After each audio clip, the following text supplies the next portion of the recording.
Okay.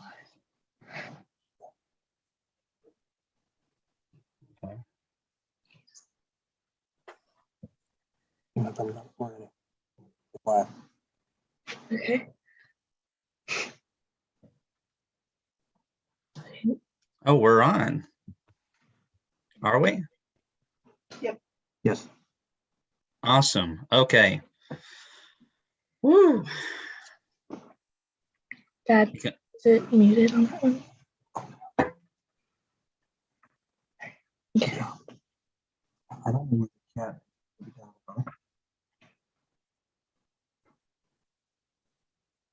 All right. So am I ready to go? The way? You just let me know. Yeah. Okay. And, and as far as like Chris and Don, if you do need to chime in, that's great. But for whatever reason, whenever you talk as well, it cuts out. If Natalie is talking, it'll just like cut the whole thing for just a split second. So Okay. anyways, just be forewarned. All right. We are live over here at Natalie's channel, Beekeeping Like a Girl. This is going to be totally different than anything I've done before, because usually it's somebody like Ian, or I can get some beekeeping guy, and it's different. This is so cool though, because it's not someone boring. Anyways, Natalie is 13 years old, and she keeps bees with her family. But I've got a lot of questions to ask her. We're going to be talking oxalic acid legalization, the big EPA announcement, what that means. It's actually not fully legal to use right now, and there's still some hurdles that need to go. There's also some rumors with oxalic acid that are circling around, and I'm going to be touching on that, and it's interesting and maybe a little convenient. So we got a lot of stuff to cover, experimental yard stuff, questions that I have for her. She has maybe a couple questions for me. And if you have questions just about your bees and things that you can do to help them stay healthy, build up what you're seeing right now, then make sure that you leave those, and we'll try to get to as many of them as we can. So my first question is, Natalie, what age did you start, and how did you get into beekeeping? So I was 9 when we got our first swarm, and at the time we only had one bee suit, so it was kind of just my dad doing it. But I would kind of like stand kind of near him, and he would like kind of tell me a little bit about it.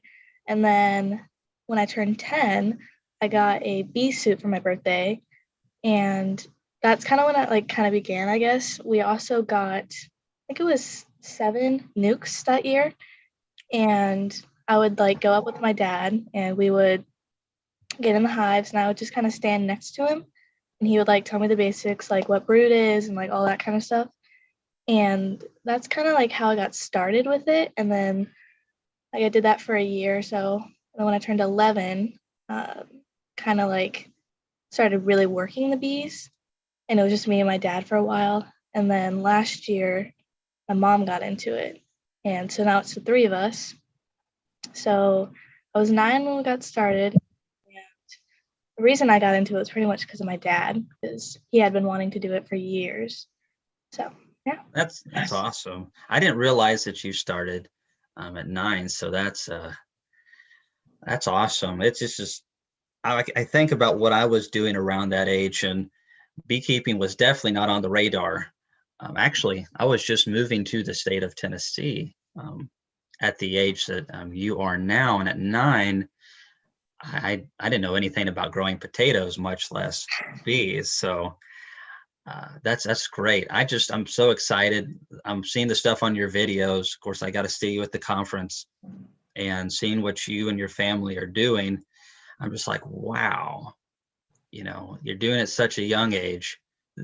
With anything that you do new in life, there's always learning curves. Even if I love to read. I love to research. Book knowledge is wonderful. I wouldn't do without it. And YouTube videos can help too.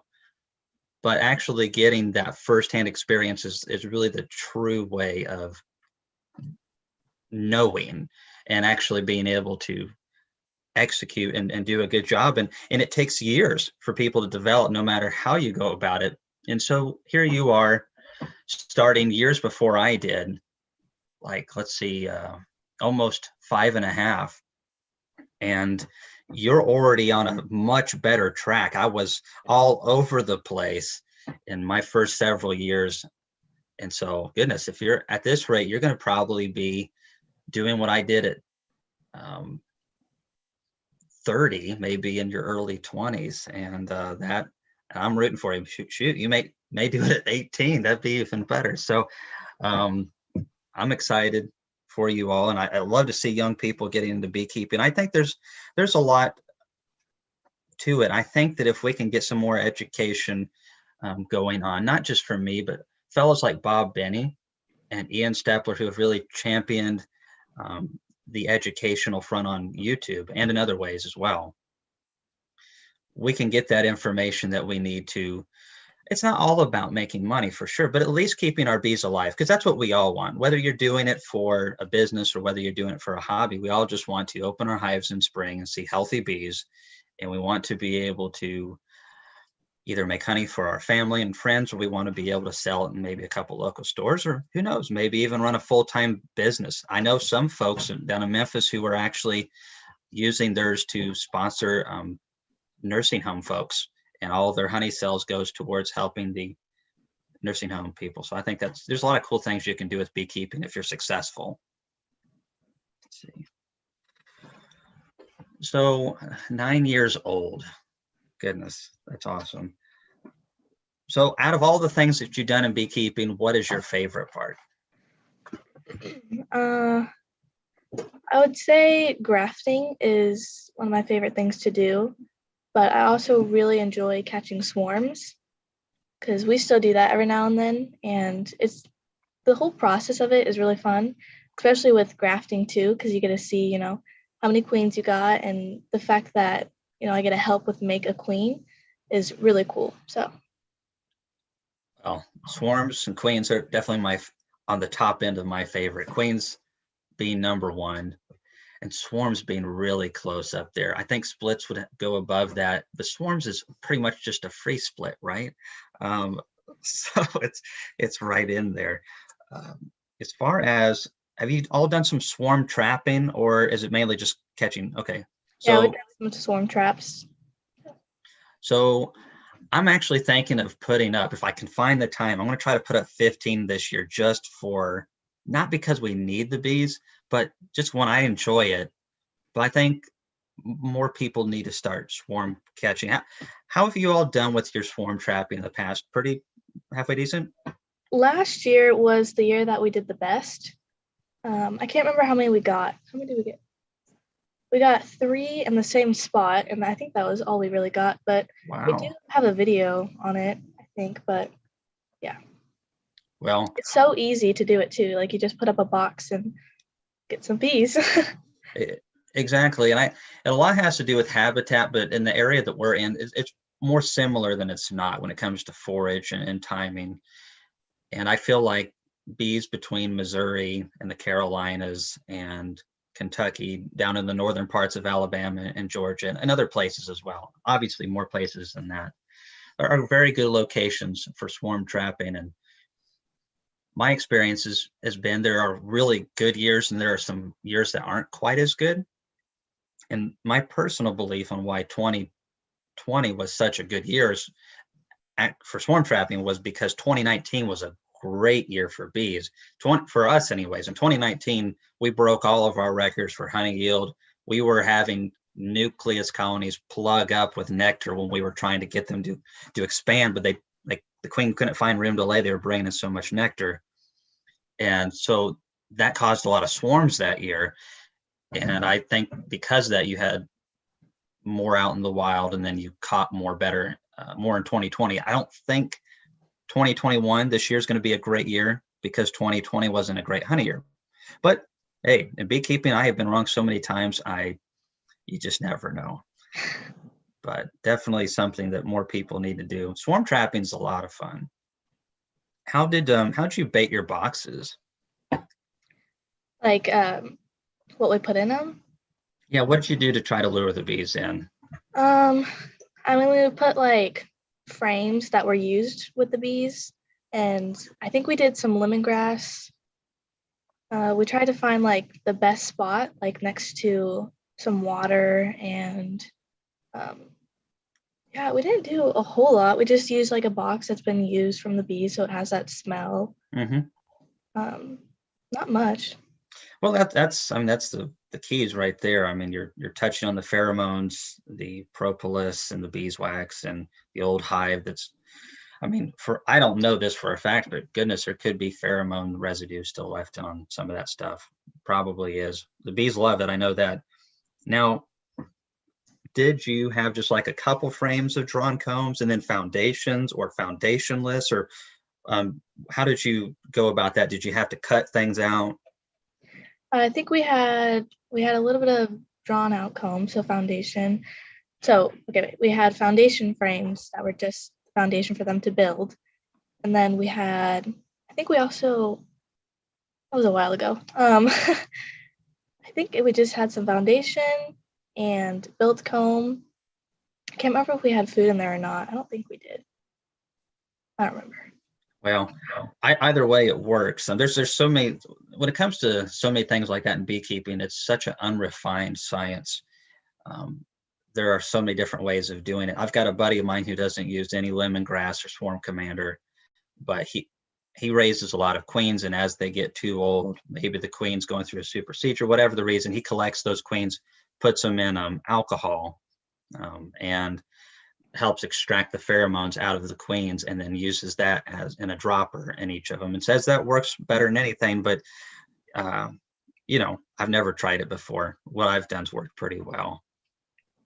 And last year, 2019, I should say, I actually was using lemongrass on all of mine.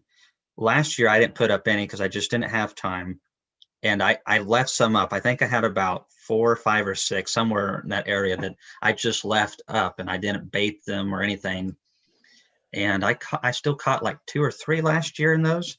And one of them, I had caught one the year before though, and I pulled out all of the frames, and they went in, and it was a beautifully big swarm, and they just tied it up. Oh, I hated having to cut all those combs out and fit them into frames, but I managed. I hate doing that. So have you? I saw that you got a wax dipper. How soon, or have you even got a chance to toy around with that yet? Yeah, we haven't done anything with it yet. We plan to do that this year sometime. I just don't know when. We don't even have wax yet, so we need to do that. Well, that helps. It really does. Uh, well, maybe sometime you can come out here and help me with mine before you try yours out. We uh, we were wax dip. I started at about 6 o'clock this morning. The last thing I pulled out of the wax dipper was about 6:15. So it was we were wax dipping like crazy. But I really Even enjoy up it. by then. Well, I most of the time I don't like to be either. But Laurel's like, come on, get out there and get to work. Um, no, I also had some other things I had to do today. My dad came over and helped me. I've got all the trees falling from all the freezing that we had, so we just got that taken care of. But anyways, we got all that stuff dipped. Just a bunch of gorgeous stuff. I have a cool video on a lice and honey pump. A friend of mine came and delivered syrup. I traded him some equipment for syrup. And he also brought his lice and pump, and it's made in Poland. It is really, really awesome. And I want one now. But Laurel says it's going to have to wait. So, but the video will show you why I really want one. They're sweet. Let's see. But the wax dipping you're going to love. I mean, it really does a wonderful job. You don't miss anything. I like the wood look. Yeah. And I also really hate painting, like with a passion. My top 3 least favorite things in beekeeping are varroa mites, number 1. That's an easy one. Secondly would be wiring in wax foundation by hand. I hate doing that. and then 3 would be painting bee boxes. That's kind of my 3 dislikes. Oh, you started another one? Okay. Well, and do you have people asking questions and whatnot? Oh, awesome. And everyone, thanks so much for coming on. This is a kind of a different setup. I've gotten some new things going on, so just bear with me for a second. I'll try to get to some of your questions pretty soon. I really appreciate you taking the effort to find Natalie's channel. And I know some of you have already subscribed, and I'm very thankful for you for coming on today. Leave your questions. We'll try to get to them. And if we miss them, just post it again. Hey, Bruce and Yasmin, lots of people that I recognize on here. It's awesome to see you. Bees are building up. I mean, it is just crazy right now. We've had several good days of pollen.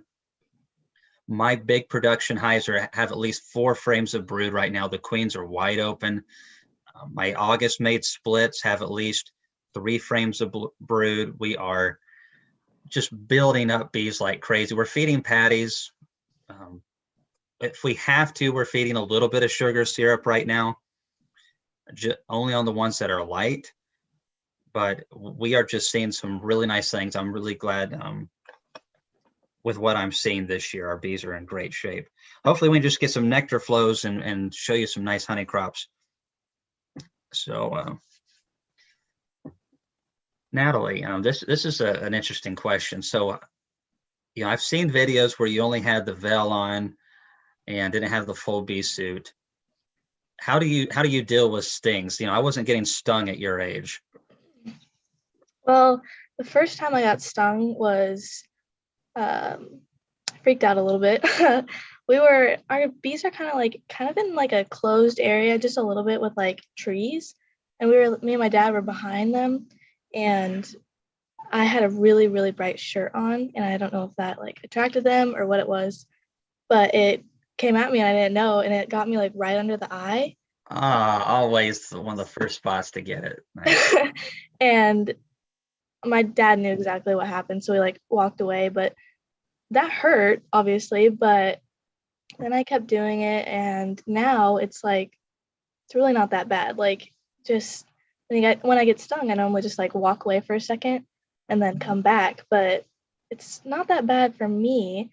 But for my mom, like, she'll get these really bad welts and they like turn purple, but like it swells up a little bit and then it goes away. Like, if it's in my leg, it's totally fine. But yeah, it's not that bad, I guess, for me anymore. That's awesome. That's really awesome. Yeah, people have different reactions. I've never had really bad reactions to them. It definitely got even better with time. The first sting that I ever received was somewhere on the cheek as well, and my eyes didn't swell shut hardly at all. And I thought, wow, I'm really immune to these bees, man. I was born for this, all that stuff. And it wasn't but like a year later, and I was scheduled to lead singing at church the next day, and I got stung on right on the cheek again. I wasn't even working bees that day. I was just walking through the bee yard. And, at that point I thought, oh, I don't have bad reactions. And I went to bed, looked at myself in the mirror, said, man, you're still as handsome as you were the day before. And, and humble too, right? Anyways, I woke up the next morning, something wasn't right. I just, some mornings it's just hard to get the sleepies out of your eyes. Well, this morning it was really hard because my eyes wouldn't hardly open at all. They were so swollen shut. And my dad still made me lead singing, and I could barely see. So it was my dad's like, well, if you're going to fool with the bees, this is one of the consequences. So that was one of those nice, humbling experiences. That's why I'm so comfortable in front of people, because I've done so many things like that. You just, after a while, you're just like, yeah, this is nothing now. But I just got I'm gonna have to get, there it is. So Frederick Dunn is on here. Thanks for coming in, Fred. But where was that comment? Oh, Kamon said we had to come or he'd unfriend us on Facebook. I don't think am I friends with you, Fred? Yes, I am. I am. Well, I guess I won't unfriend you then. But I appreciate you coming on, Fred, and for the support that you've given our channel over the last couple years. Well, I really appreciate you quite a bit. Hey, Kamon and Natalie, have either of you had bees die over the winter? That's a question asked by Rob Alfred. And absolutely, I've probably lost more bees than anybody you know. And it's not that I'm bragging about that. It's just I've made so many mistakes. And if I'm having success now, it's probably because I'm running out of mistakes to make at this point, I think. They're starting to finally run out. Now, I've said that. Watch what happens this year. I have a YouTube video of like, no. But seriously, though, it's frustrating. And I was just talking to a friend of mine who bought some equipment today, and I got some syrup from him. And he had some losses that he wasn't hoping to have. And, I lost some bees this year. And especially in Tennessee, I feel like this encompasses a lot of area in kind of this part of the country. We don't have crazy hard winters. Our winters, even though we've had some cold snaps, could it be the straw that broke the camel's back and kills the colony? Sure. But why were they that weak for that to be able to kill them? What happened? Because I have some colonies that came out of winter with 12 frames of bee coverage. And that's not like all are that big, but I have some that are very healthy that came out of winter with 6 frames of bee coverage. Well, why did some freeze out, or why did some not perform?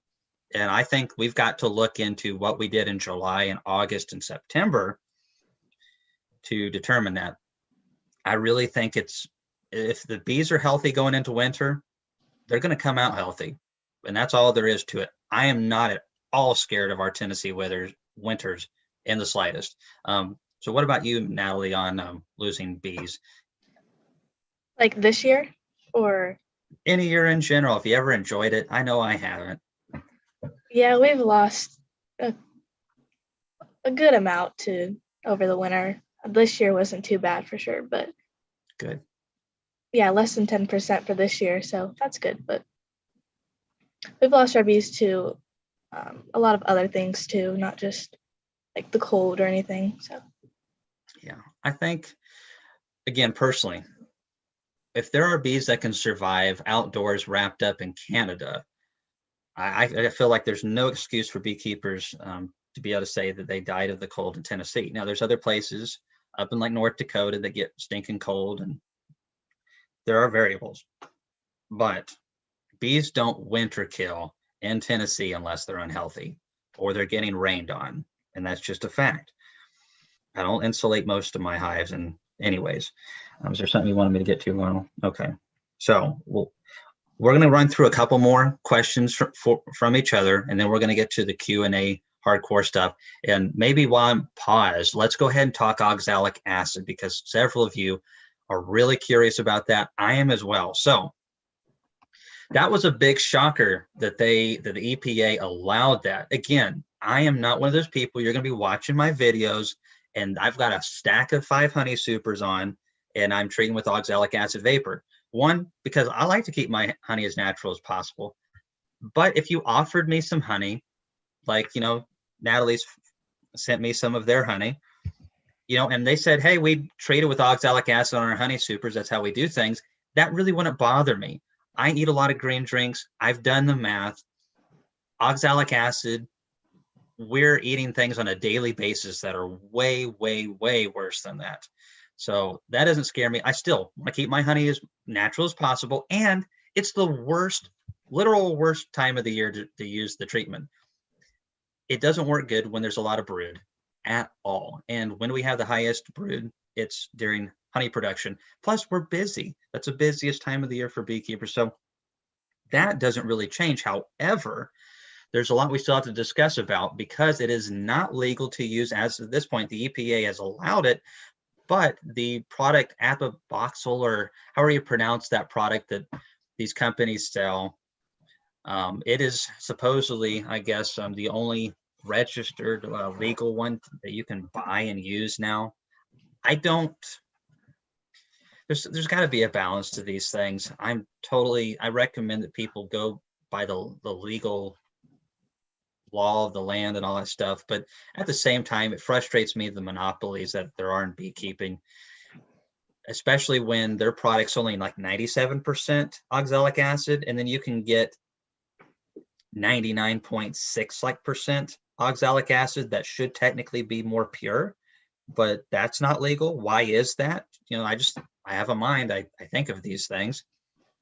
So, but that you're supposed to use that product, and they haven't picked it up. They're going to have to do, there's some legal mumbo jumbo, if I can get it out, that they've got to do in order to be able to make it to where you can do it.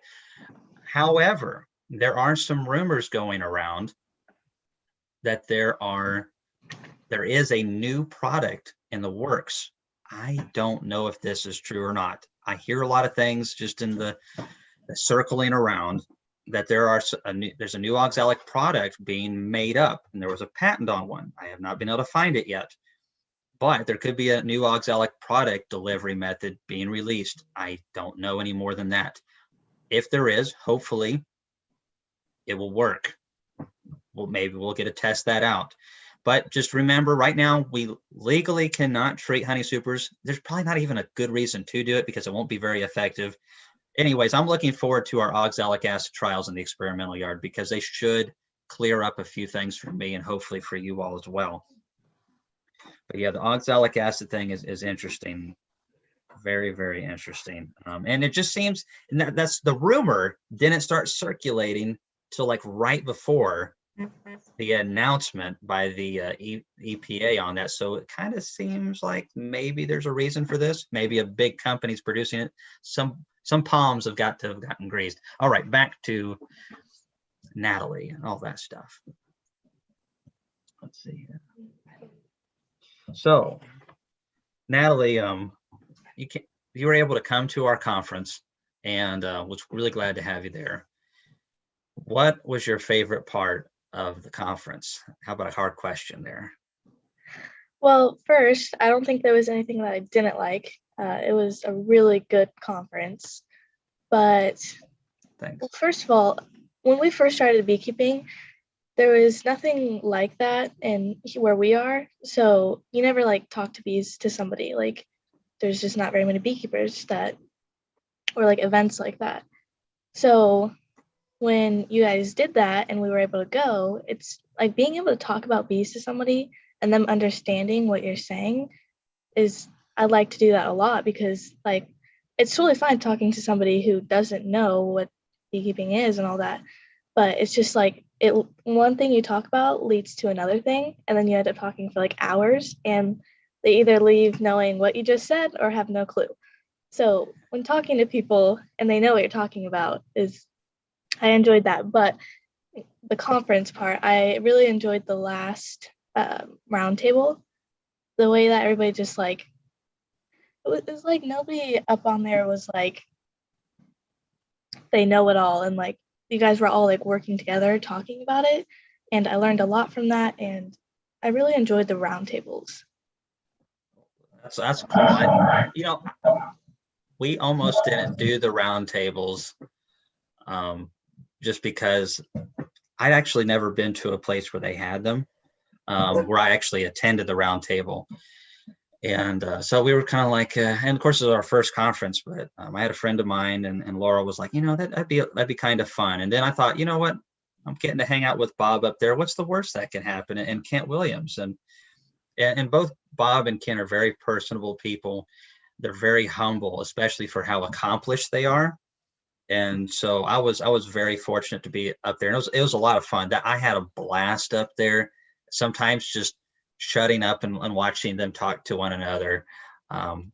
It was a lot of fun. I'm so glad you came. Thanks for saying that. I am already trying to work on next year's. I'm really wanting to get a whole lot more vendors and some cool bee products that you just can't see every day. Well, I have one thing, just one request that you need to do next year. Oh boy. You guys did the wristbands this year, and I have not taken mine off since, and I need one for each year. So that's just my opinion. I feel like you guys need to do another wristband next year. Well, we're gonna do it. I love the wristband. It was Laurel's idea. Well, yeah, Laurel's like, you don't hardly wear your wedding ring when you're working bees, but you'll wear that. Well, the thing of it is that thing can expand. So if I get stung, they don't have to. You can snip that off with a pair of snips. She got me this stainless steel ring, which is really cool, but it's heavy duty. I mean, they'd have to get a major saw to cut that off.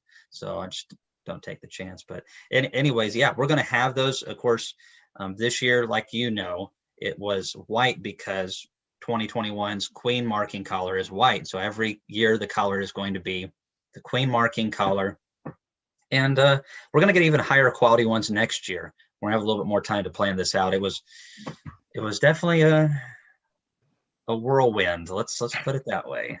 But it was a blast, and I learned a lot from it. That was one of the things I enjoyed the most about it is we had caliber speakers who were I was able to learn from as well. I go to a lot of places, and it's nothing that they're necessarily doing wrong, but they keep things really always at the hobby or intermediate level, and that's fine. Some people need that information, but there are people who get to a certain point and they need to get the advanced stuff and not the PhD sciencey stuff that you can't take home and help your bees be healthier. Stuff like Bob and Kent can give you, and Ian, and it's tangible, and you can wow, I can go home and I can apply that, and I can actually keep my bees alive through winter better, or make more queens or something, and save money instead of having to buy queens and not even sure what I'm getting.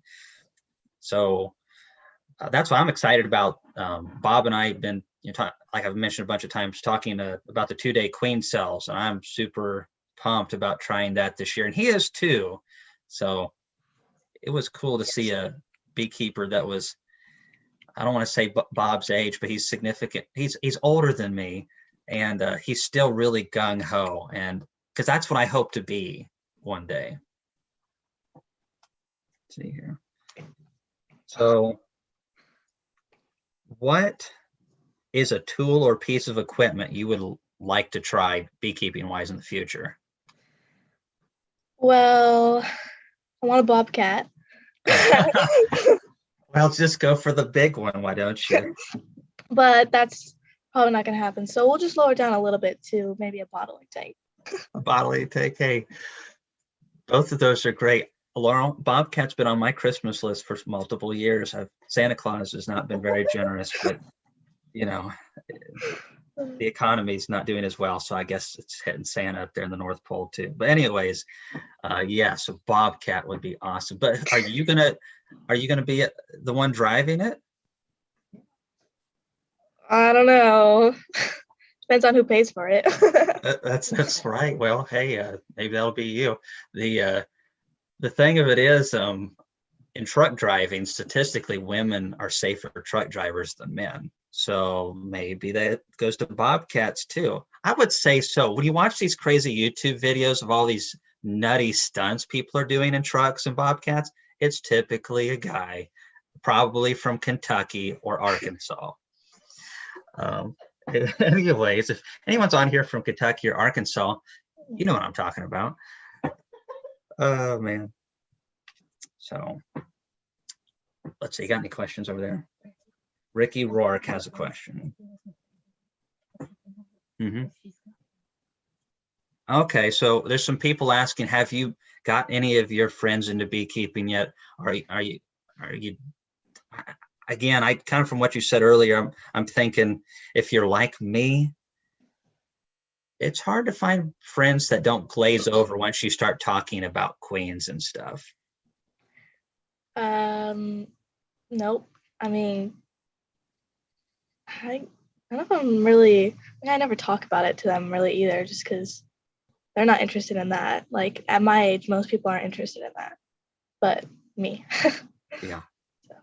I can understand. Let me tell you, I wasn't doing it quite at your age, but I was doing a lot of farming and beekeeping, attempting to.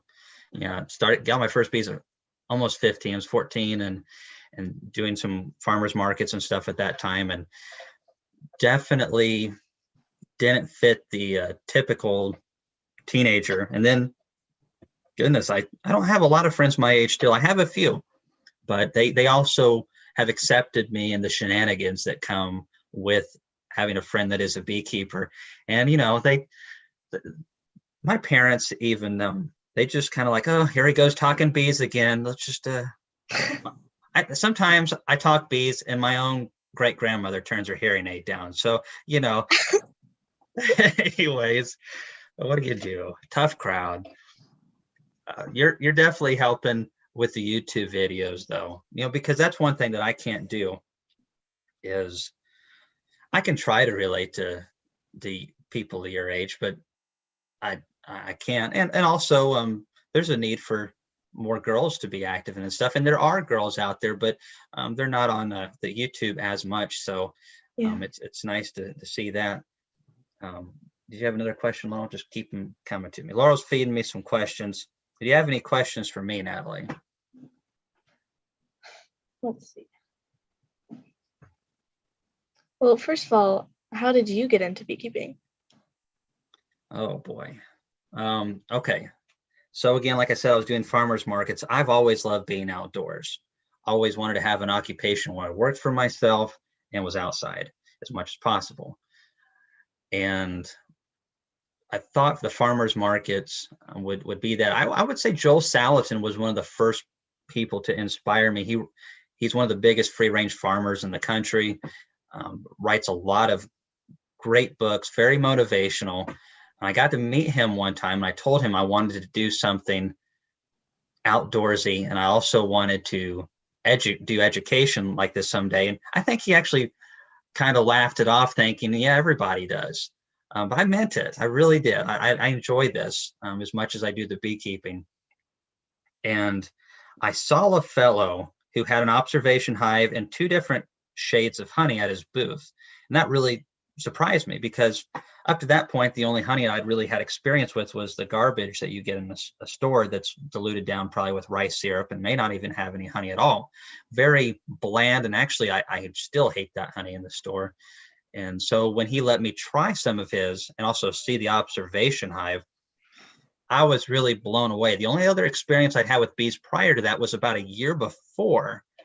When I was 13, my dad took me to Fall Creek Falls, and they have an observation hive at a beautiful park here in Tennessee, Fall Creek Falls. If you're ever through here wanting to camp, they've got an observation hive, beautiful falls, nice campground.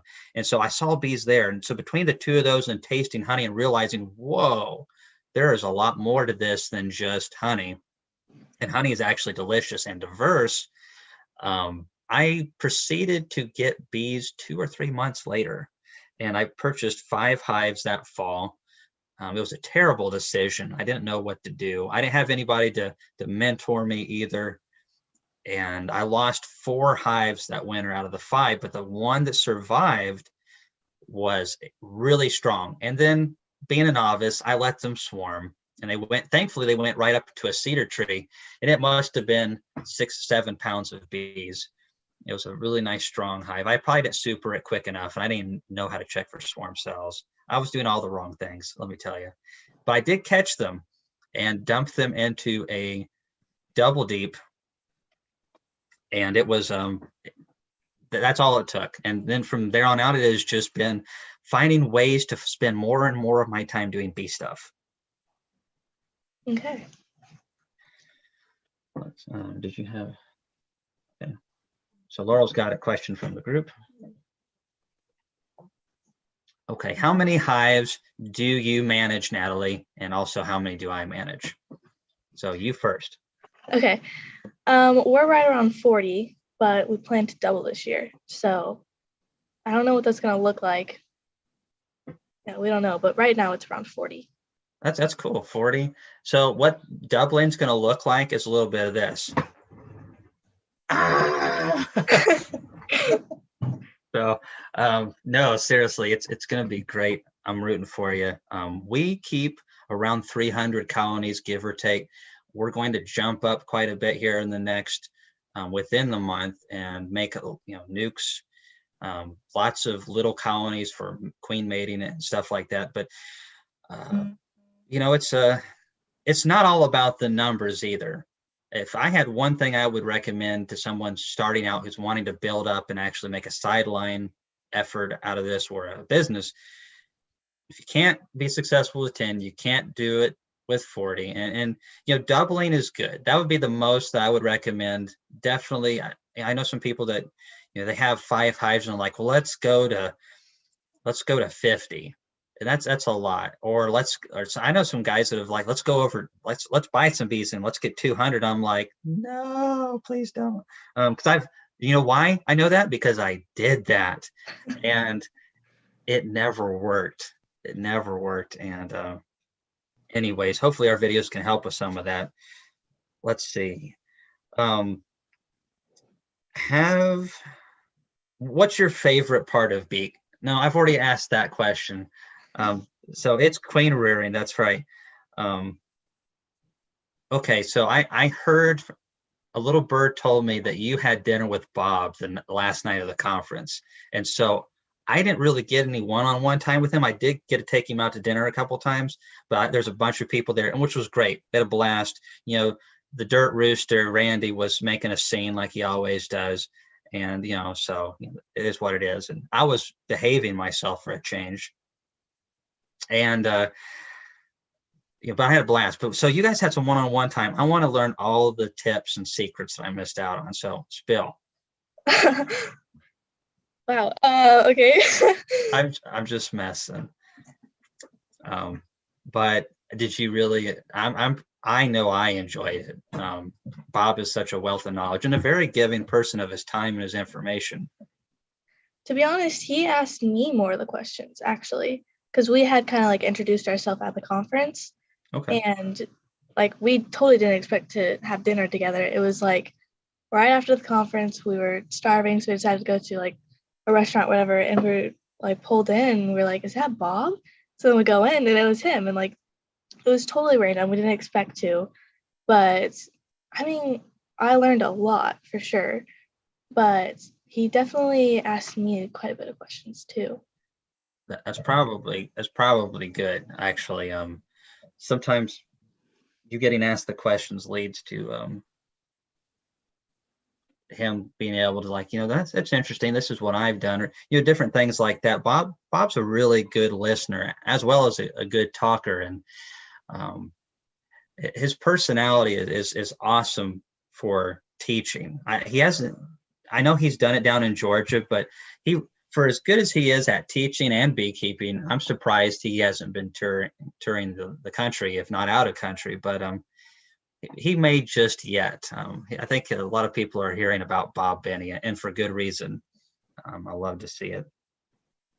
Let's see here. So the experimental yard, I think I already told Natalie this, or at least told her family, but I've got the experimental yard location, and I'm really excited about it. It's in a prime spot, but it's also in a cool spot. It's at the Gainesboro Airport. So it's going to be airport bees. It's the only like good flat spot in the entire county. So the desperate times, right? I think I'm going to be able to get easy access to get the truck and trailer in there. So if I need to move things around, I can. Not that I plan on moving the bees in and out a lot. The plan is to keep them there. But whenever you have to maybe move supers in or something or pull honey off, it's always nice. But I'm excited. We're even talking about, and one of our subscribers suggested this, maybe figuring out a way if we can have live weather or people can log in or something, have a link where they can see kind of what the weather's like. And I'm going to try to do a good job of dating every one of these videos. And that way we can have kind of what's going on and have the date. So maybe people can say, okay, I'm in Canada. What kind of similarities can I pick up off this? I don't know. Anyways, we're just trying different things out. Always open for suggestions, but that is really starting to get underway. And I hope to have the hives in place here in the next couple weeks, and then the bees will be following shortly after. Bruce H. got to talk to Bob today. All right. Let's see.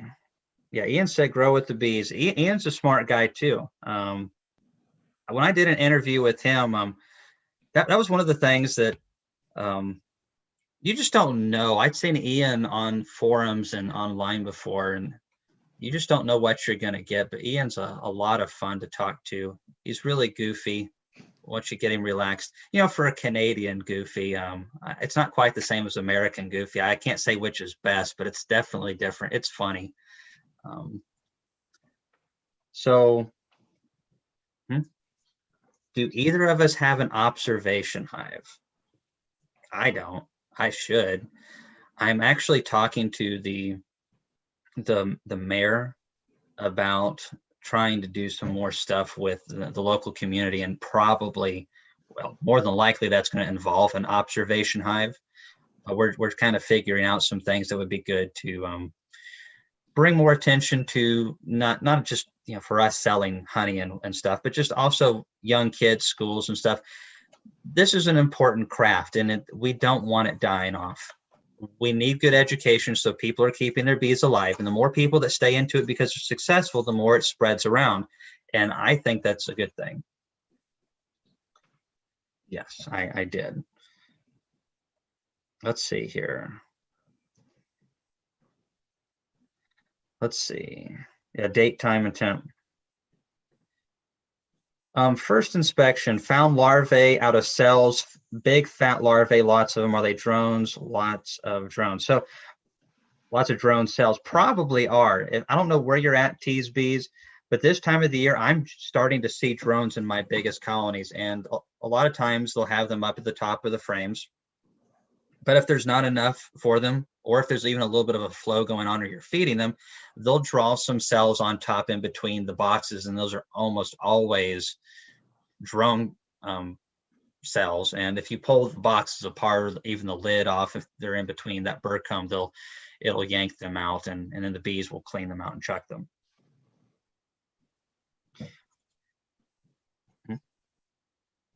Oh, Natalie, did you have an observation hive? I think I may have cut you off. Nope. Okay. Well, one thing at a time. Maybe after the Bobcat, you can get the observation hive. So obviously, you're doubling your operation. What other? I know you're keyed on queen rearing this year and stuff. But you got any other beekeeping goals that that you'd like to accomplish this year that are just a little different? Not really. I don't think so. Okay. Well, maybe like, have you ever done any pollen collecting or anything like that? Oh yeah. Sorry, I got confused there for a second. Yeah, we do want to do that maybe this year. Okay. We'll see. So. Well, I enjoy it. I mean, it's for me, I like it for my queen rearing operation, because I'm able to, obviously, I can crush it back up and blend it in with some honey and get some nice patties out of it. And then I also eat it myself. It's kind of a bittersweet. It's not like a nasty bitter, but if you throw a little bit of honey on it and make it even less so, and then you throw some yogurt in there or something like that, then good and good for you. So yeah, Zach, my buddy in Hawaii that I did the videos with, asked what's your goal this year with the honeybees? So I kind of asked that once, but you can elaborate on that more and tell us all the big things.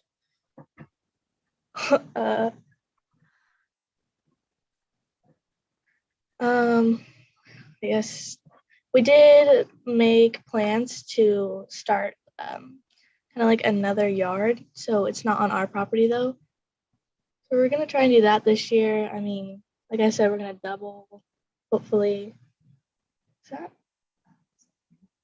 We're gonna hopefully sell some nukes too. But yeah, just kind of see what happens. We don't have a really full plan, just whatever happens, and that's what we're gonna do, I guess.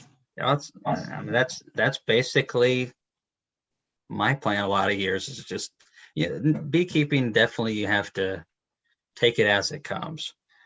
You make plans and things don't always work out, and especially early on in your beekeeping, just not making a lot of big plans is a good idea. I'm bad about that. I get a little bit ahead of things, and then I'm a little disappointed when things don't work out. So that sounds really good. The Palmer Brothers Bee Farm asked this question, and you don't have to get into it too much. And honestly, you don't have to.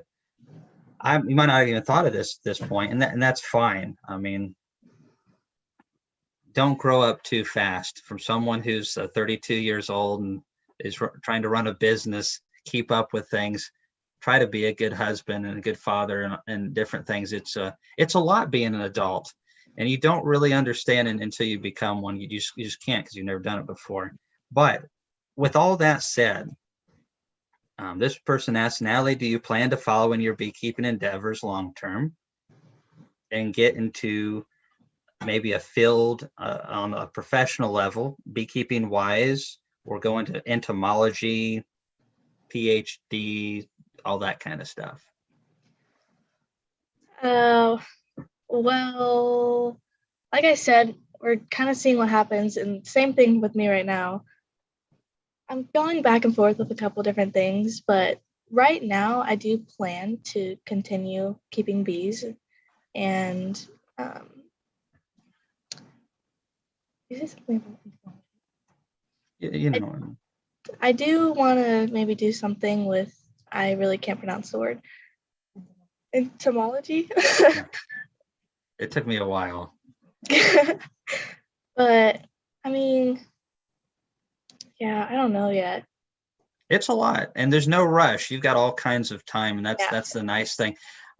I think it's awesome that you're already engaging this stuff. Even if you don't stick with beekeeping, there's so much that you can learn from this that will apply to other career choices down the road. Obviously, I'm pulling for beekeeping stuff because that's what I like. But seriously, there's so many life lessons that you can learn from this. I thought at one point I was doing like 2,000 free range chickens a year, processing them. I was doing farmers markets. I really thought that was the route I was going to go. I got into bees, and that derailed that real quick. And there's been several other different decisions, and definitely YouTube was not on my list of things. Social media, no, I hate computers. And here we are. So, man plans and God laughs. I think that's a saying, but if not, I just messed it up. But I've done that before. Yeah, I mean, I do, like, we kind of plan for me to someday take over the business, and like instead of me helping my dad helps me, kind of. So like switching it a little bit. Well, that's the way. It's a good way to do things. I firmly believe that. My dad was here today helping me again cut up limbs and also do some other things around here. It's not like he's over here all the time, but I'm actually getting to the point in my life where I can even help him out a little bit.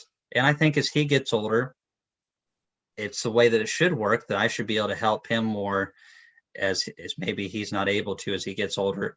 And the cycle goes on, and that network of family is so important, and it's powerful. That's the only reason I'm on YouTube and doing all these things, is because of family. My parents encouraged me to do a lot of things that have made me comfortable to do these kind of things. My wife forced me to do YouTube. She's able to handle all the tech, the website that's fixing to come on, so much of the conference stuff. She did all the hard stuff, and so many other things as well. So, this isn't the Kamon Reynolds show at all. It's really Kamon Reynolds just happens to be the one that can talk the best, so he got stuck on the front. We all would rather hear Laurel talk if she would do it. I mean, and see, you're not even denying it, so there you go. So, but seriously, there's no rush on that. And, again, even if you go do something totally different and you just decide, I like to have 20 hives in the backyard just to make some honey for my local community and stuff, that's still really awesome and powerful. So that's great. Let's see here. I saw a question earlier that I was going to try to get to. And if you have any questions for me, you can just jump right in. Don't be afraid to interrupt me. Trust me, Laurel has to fight for talk time, as she puts it. Let's see. Let's see here. I saw it, but I've totally lost it. I thought it was a good question. Anyways. Oh, do you sell what products? I know you say you were saying about doing nukes and stuff. I know you all sell honey, and I actually have some of their honey, being a connoisseur myself, and I could have eaten all of this, but this is like my personal stash. So like the kids, no touching. It is really nice honey. It's crazy how similar in coloration it is to some of the honeys that we produce over here, but tastes nothing like mine. Very good. The it's at hitchhivehoney.com. So just like it sounds, hitchhiveandhoney.com. And I'm curious about that name, if you're willing to let me know, because that's not your last name. So is there something that you can tell us about the name for that? I was hoping that would get brought up actually. So our first swarm was on a truck hitch. So that's how it got started. That's cool. That's what we decided to name the business, Hitch Hive Honey. Well, with so many corny names out there, it's nice to hear something that's something like that. That's neat. All you have to do is drive through Tennessee, and if you want to get some interesting and corny names, we specialize in naming our towns that. We really do. I live not too far away from a place called Nameless, Tennessee. And I mean, did you just run out? What happened there? And another place called Bug Tussle. So two bugs were fighting over something, I guess, and people were maybe they were so bored back in those days. They're like, you know what? That's a good name for a town, Bug Tussle. So yeah, I'm not that bored. I call it something beekeeping. This whole area would be called like Honey Ridge, Sourwood, something another. And then people would be like, man, those darn beekeepers naming everything around here. Speaking of naming, do you name your hives? Oh, well, no, not really. The thing of it is with me, and this is where it's really interesting. I didn't really come from a family that did anything agriculturally. If you look at my mom and dad's side on both sides, just not a whole lot of agriculture for quite a ways back. Definitely not beekeeping, and really not a lot of pets either. We did have a few growing up, but we just really didn't do a whole lot of that kind of stuff. Basically, if we grew it, we ate it. And we don't eat bees because they're a little too crunchy. But seriously, I think I'm going to probably go like the Michael Palmer route and just name all of my queens Martha or something like that. Since he's got Martha coined, I'm going to go with something else. I'll let you know when I figure that name out. But Okay. yeah, nothing special named. I'm with the experimental yard. I'll actually do more of that than I've actually done my entire beekeeping. I'm not going to go as far as naming them, I don't think, but they are going to be tagged, so it'll be easier to keep tabs and data on them. So here's a question from Landon. For someone that already has built up drawn comb, would it be better to get one nuke or two packages for fast growth and honey production? Drawn comb makes a huge difference. There are some people out there that tell you need to throw it away at the drop of a hat. I think that's wrong. I'm not saying that you have to keep it as long as I do. I've had many, and I'm not talking like 5 or 6 combs. I'm talking like hundreds of combs that have been over 10 years old, and they work great. Queens still lay in them. The bees are still healthy. The only times I have issues is when I don't take care of the mites. So again, getting to the original part of the question, keep your drawn comb, in my opinion. I think eventually you get to a point where you top out and you can cycle that out. But would it be better to get one nuke or two packages for fast growth and honey production? Here's the trick. It all depends on what you get. Buying bees is such a frustrating experience. I have been on the other side of that so many times. With packages, as Bob has mentioned, as I've mentioned, and so many others, they're running queens on like a 14-day cycle. And I've seen some queens that I've received that I bet you that were virgins still. And you get a lot of drift with packages. So a lot of you don't probably get tons of packages at a time, but at one point I bought over 100 when I was starting to really ramp up.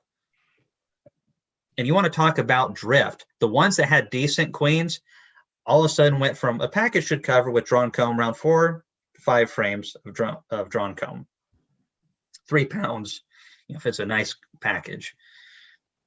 You would end up with the ones that had good queens with 10 to 12 frames of bees, and then you'd have several colonies in the yard that would end up with like 1 frame of bees. And there's multiple reasons for this. They shake these packages when there's still a lot of forager bees in the colony, so you're getting old bees that don't have much life left. Old bees don't accept queens good. Obviously, they can fly, so they're going to go around and hunt down that better smelling queen. And so if out of 10 colonies, if you've got 2 that have better pheromones or have laid longer or whatever it is that makes them special, there's going to be a lot of drift. So you're like, okay, well, packages doesn't sound like that great of a route. Well, nukes is how I'm going to go. Well, nukes has as many or more problems. A lot of these guys, whether they're commercial guys selling or even that guy that's 40 miles down the road selling nukes, but you want your nukes early. I get it. But most of those guys are ordering queens from Florida and Georgia. I know several of them that do it. And it's the same queens. It's their bees. They make the splits. I know several in Tennessee who do this. And they take those Georgia queens and they pop them in there. And there you have your nuke. But you basically have taken the same quality of queen from the packages and just stuck it in a nuke. Another problem with a nuke, and I've seen this firsthand, is you get your bees and they could be loaded down with viruses and all kinds of stuff. So where packages are typically very clean. That's one thing I will say about packages. They're typically very clean. There can be some varroa mites on them. It's all about queen quality and low mite loads when it comes to this stuff. And that's why I encourage, I know Natalie talks about it and Bob and so many other people, making splits. If you can at all possible, encourage somebody or learn how to raise your own queens. Get back or get control of this situation, because running the whole buying bee cycle is a pain. It really is. And you can find reliable people out there, but they're so hard to find and they're so far up to here in orders, it's hard to always get bees from those people. So I hope that maybe answered your question to a degree, but if you get 2 quality packages, it would be better than 1 nuke if you have drawn comb. Since I know how to raise my own queens, I would probably lean packages. At least I know what I'm getting. But if you know the person who's making the nuke, and if it's a quality nuke that's actually in good shape, it would be better. So again, it's 6 of these, half a dozen of the other, and I don't really know. How's that for an answer? Natalie, you got something that you can elaborate on that? Take it away. Okay. I got another question for me.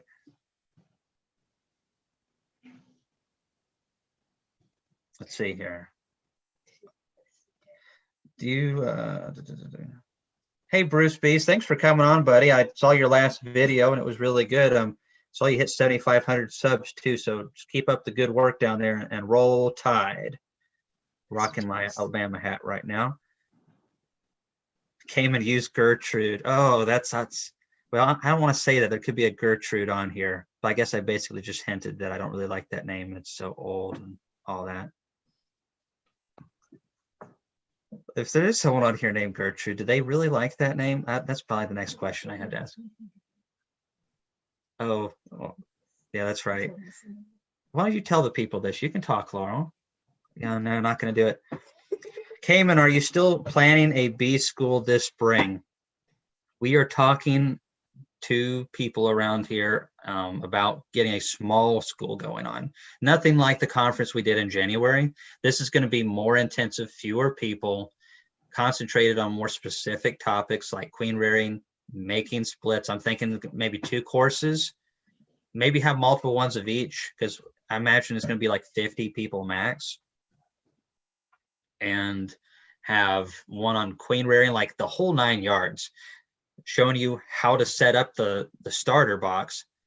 Then we're going to have some that we already had going before you got there, so you can see different stages. and just show you basically the entire process.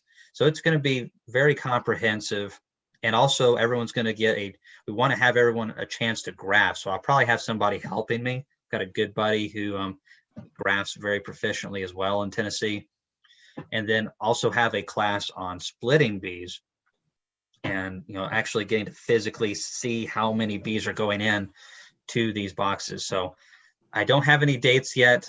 Again, we have the experimental. We have so many things going on, and I'm going to try to do as much as I can without losing my mind or driving Laurel crazy. But maybe I can get Natalie to help or something. I think she might be game for that. I can have her do all the talking while I do the demonstrations. Will that work? No, I think it's supposed to be the other way around. Or maybe just not be in it. Oh, well, that's probably better anyways, because you probably would demonstrate better, and talking is probably the only thing I can say is the only natural skill that maybe God blessed me with. But anyways, let's see. Keep looking for those questions. Just finished building 20 swarm traps just south of Nashville. Kamon, when do you see bees starting to swarm in your area? Okay, great question. Laurel, could you give me some water? That's something.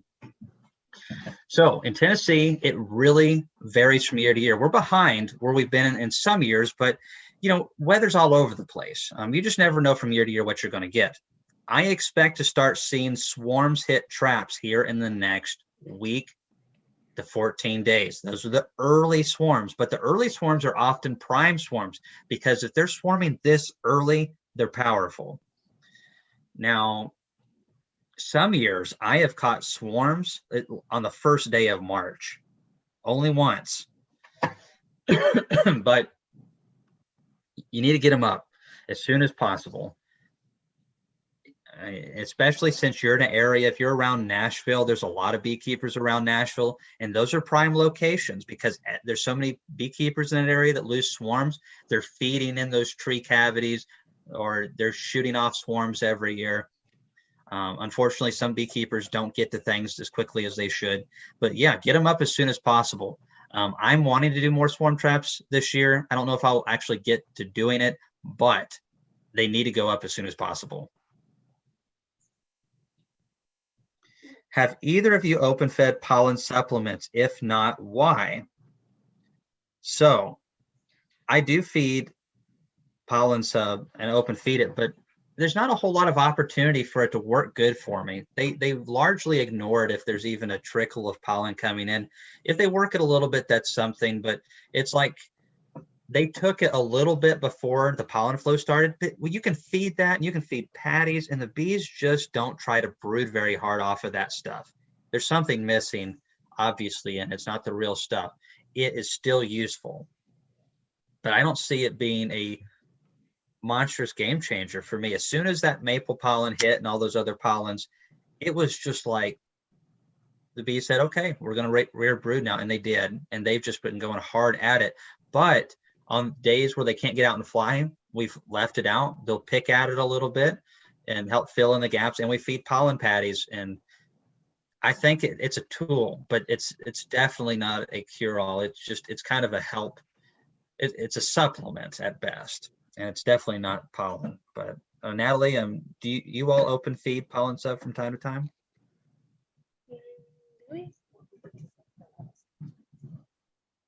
Sorry, I'm not a good multitasker, so I'm confused. But yes, what did you say?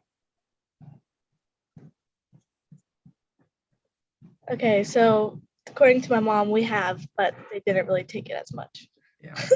Well, if your area is like mine, it just seems like I can get the bees to take it. I mean, you can't even see the feeders that I'm feeding it out of in December and January when we get those hot days. It's in the 50s or 60s, and they'll take it in. They'll take it, but you don't see a lot of brood come out of it. And the product's pretty expensive, and I don't want the bees brooding up that time of the year. Whenever they're brooding up, they're burning through energy. And that's honey stores. And I also believe in having those winter brood breaks. I think they're very healthy for the colony as long as the bees are healthy again. Get those brood breaks, use that oxalic acid, and reduce those mite levels to as close to zero as possible. Then right around the time when natural pollen comes in, use it to supplement. I think that's the best way you're going to see the most out of your money. And I used to try stimulating them early. I'm not doing that anymore.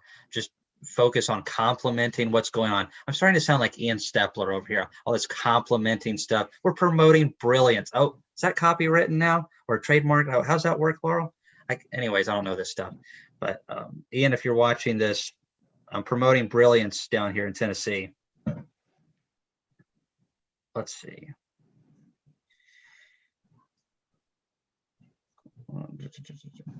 Local swarms. Have you used Bountiful Bees Brood Booster and your thoughts on it? I have never heard of that. And if it's anything like the other brood boosters on the market, I would be super skeptical.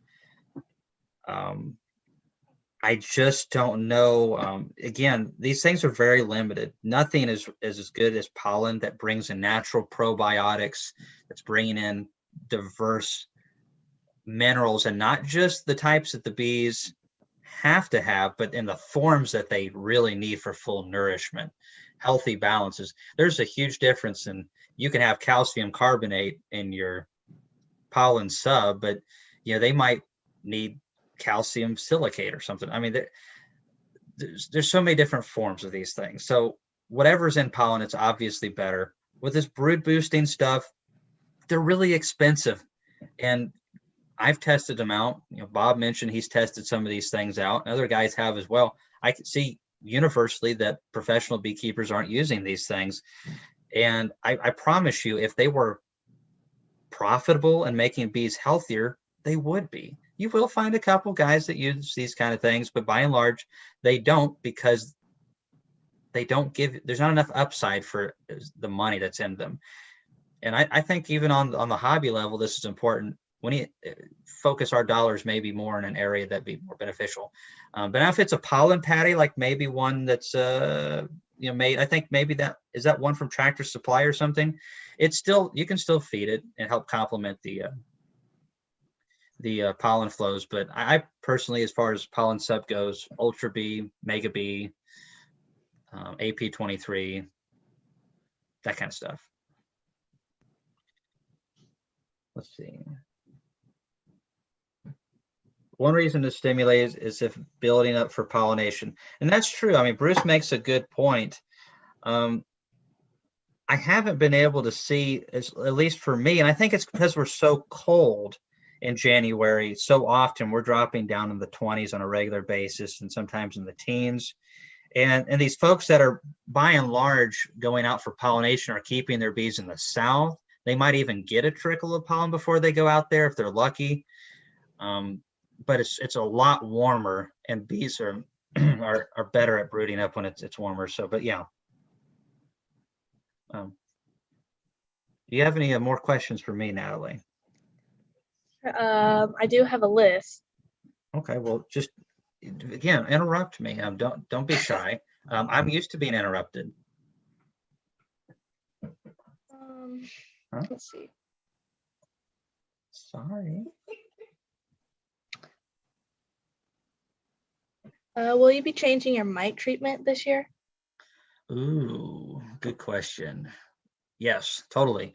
I'm always looking at changing different strategies because we don't have good strategies for Varroa right now. It's really sad is what it is. And, I wish I didn't even have to do this experimental yard because we already had strategies that were effective and proven, but there's just so much misinformation out there. And it's not just from the hobby beekeepers and people like me. It's also PhDs that can't seem to decide what is good and what is bad. So ultimately, I just got to find something that works. That's the main thing. And Apivar strips have not been working good for me. Bob didn't say that I couldn't say this, but he's planning on not using Apivar. And it's frustrating. I never wanted to use it that much anyways, because it's a synthetic treatment. I think it's one of the cleanest ones they've ever had available. And at one time, I think it worked really good. But I know people who are testing the strips and they are not finding consistency and the levels of the active ingredient that kills the mites in the strips. And that's a problem. We're paying tons of money. And it's not even that. I mean, I'm fine with paying the money as long as it does its job, but it's not.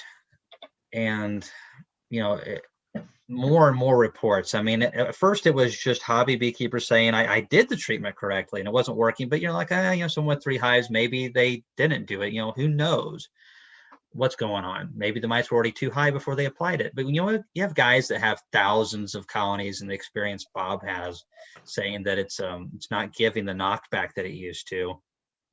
And I'm also seeing that as well. I saw it a lot this last year. That's a big issue. There has been some research. I don't think it's the active ingredient. So we're going to have to get away from that, which I think this is kind of frustrating, but at the same time, maybe this encourages more people from all walks of beekeeping, from the PhD level all the way down to the backyard beekeeper, focusing more on the natural treatments and finding better ways to utilize them. So I'm really hoping that with this experimental yard, I've seen some really good things in my personal yards in the last couple of years doing this stuff, but I have not really done a great job at data gathering in a way that's shareable and possibly replicable. So I'm hoping we can find some natural ways that we can get consistency. I need it as much as anybody. So I've got a lot of motivation to make this experimental yard work. But yeah, totally changing away from Apivar. Going to go back to using thymol more and oxalic acid harder, and also focus on making splits with the queen cells, creating that small brood break to make them even more effective.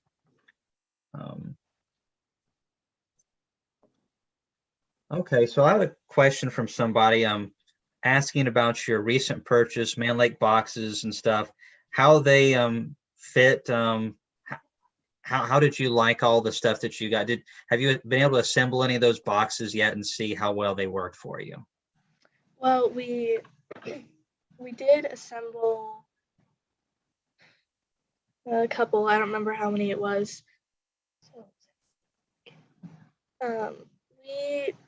We definitely aren't a big fan of it so far, but I mean, we haven't done too many yet, and right now it's looking like we're probably not going to do it again. Yeah, they just don't fit good together, and they're kind of hard to build, and yeah, they do warp a little bit too. So yeah, we're probably not going to do that again. Yeah, the price, you were able to get in on a group buy from what I remember. And so anyways, that's great. But, I was also able to get a bulk order on my last 300 purchase of them. And I go in with some other guys sometimes as well to get bulk prices and whatnot. But still, I mean, they were really hard to assemble. I had a lot of splitting and just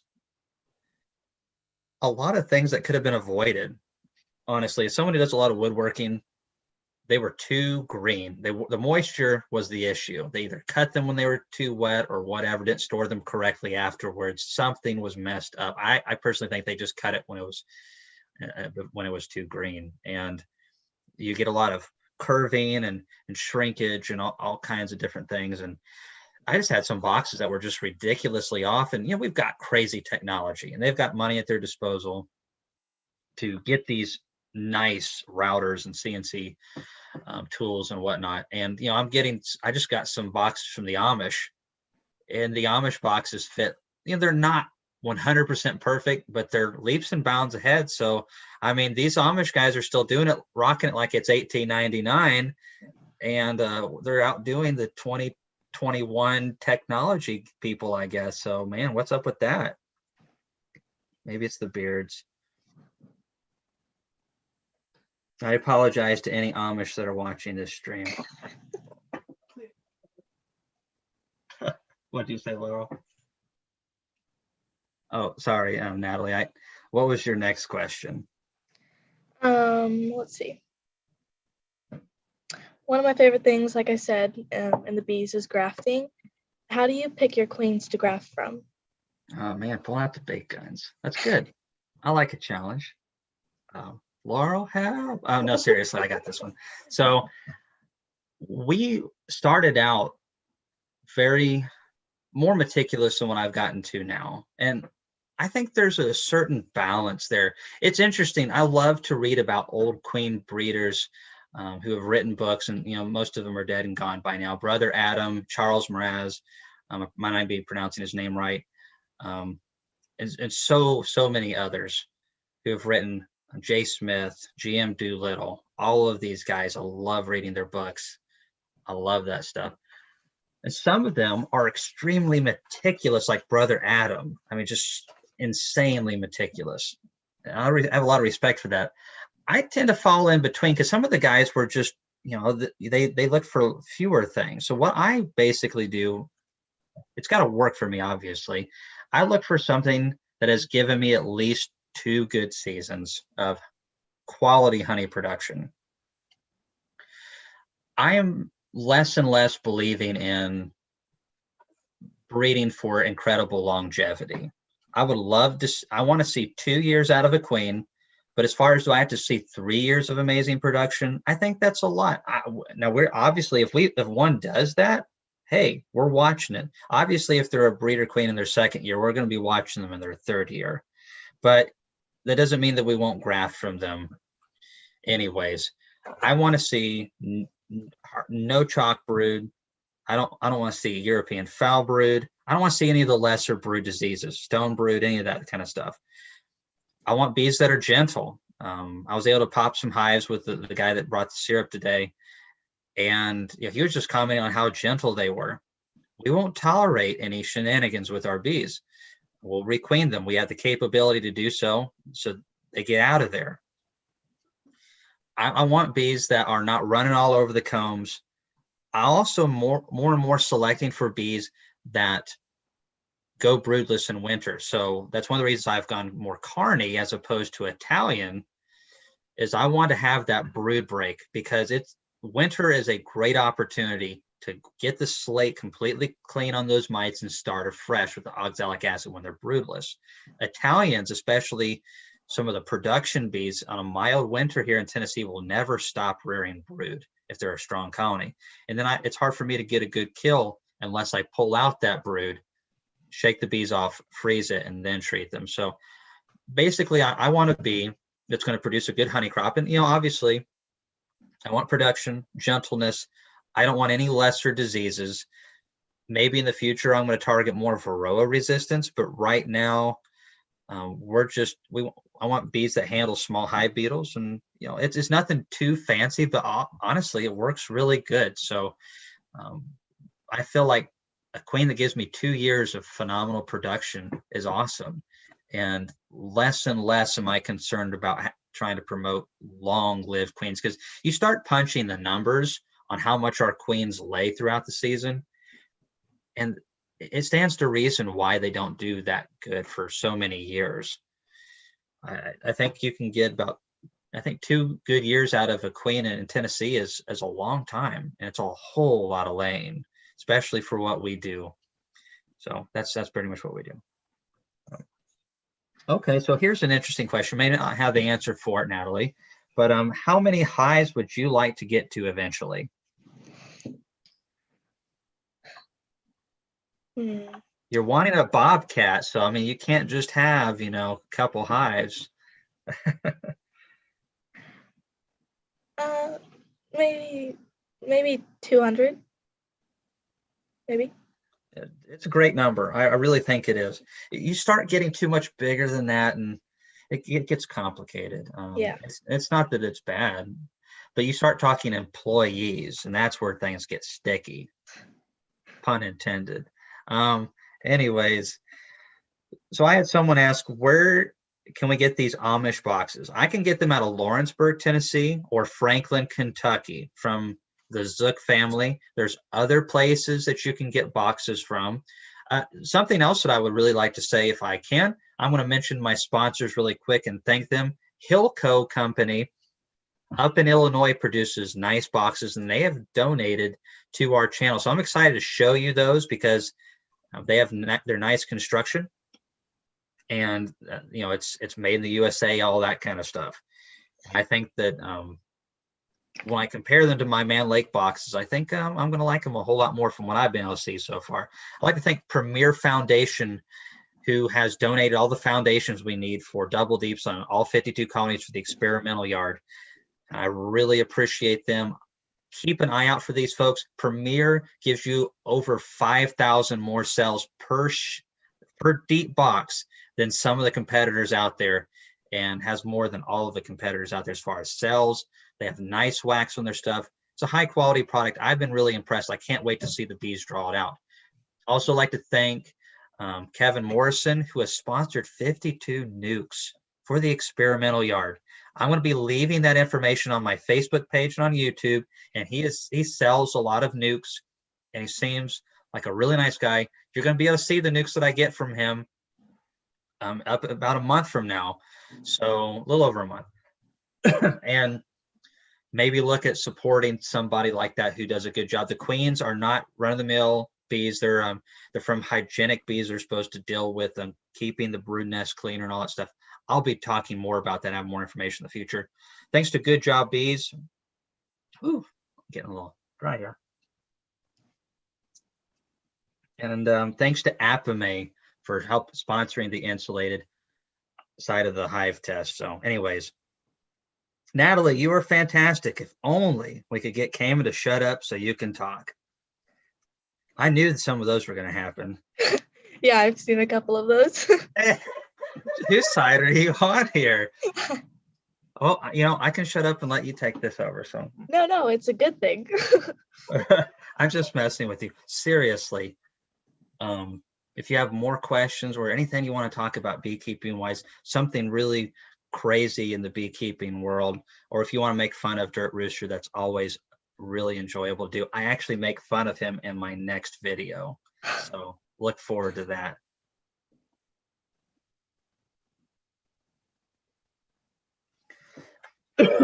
So I got a question. Kamon, will we be starting the experimental yard mite-free? I'm from Australia. You can't get mite-free bees, unfortunately, in the United States.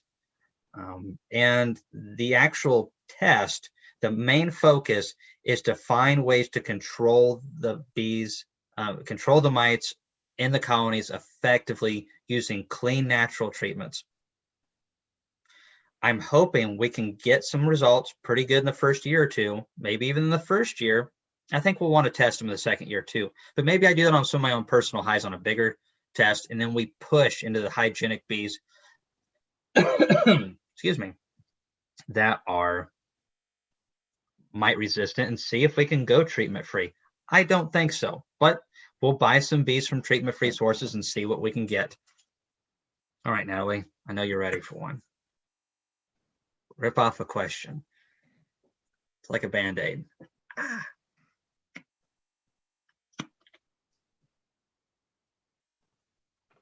How do you diagnose a dead hive coming out of winter?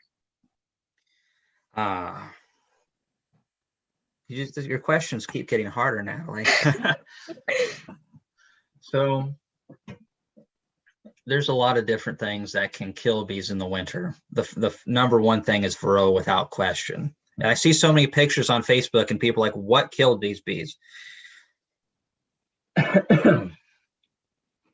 If you're seeing little patches of brood or even a few bees left over and there's a queen left in there and there's not hardly any bees, and like they've looked good going into winter, that's almost always mite and virus related issues.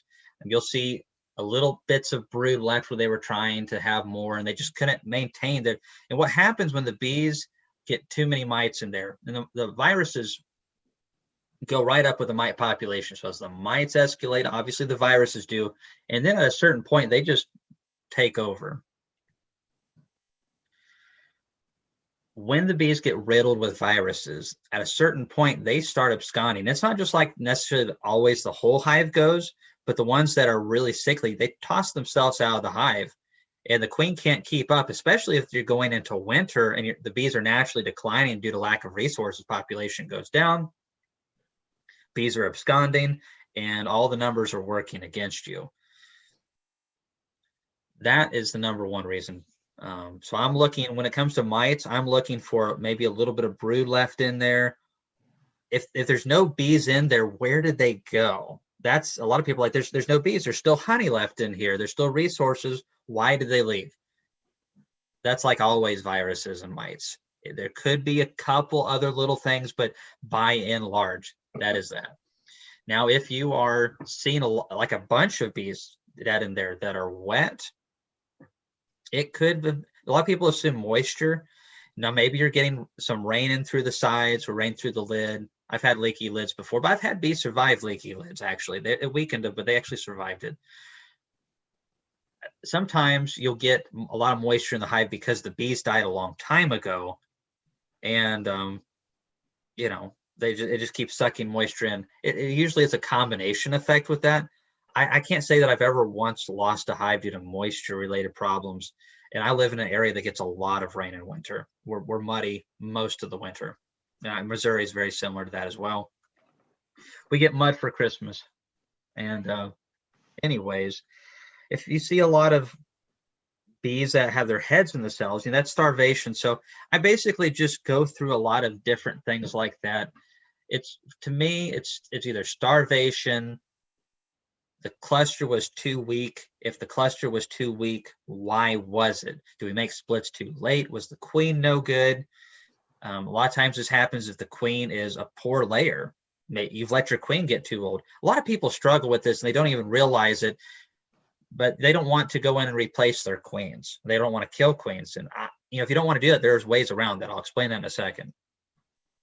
But people lose hives due to poor queen performance. And the queens just can't lay a big cluster anymore. They're burnt out from spring. They're running out of gas. And sometimes they run out of gas at the worst moment. Maybe she should be laying in the fall flow 1,000 eggs a day, but she's just not that great.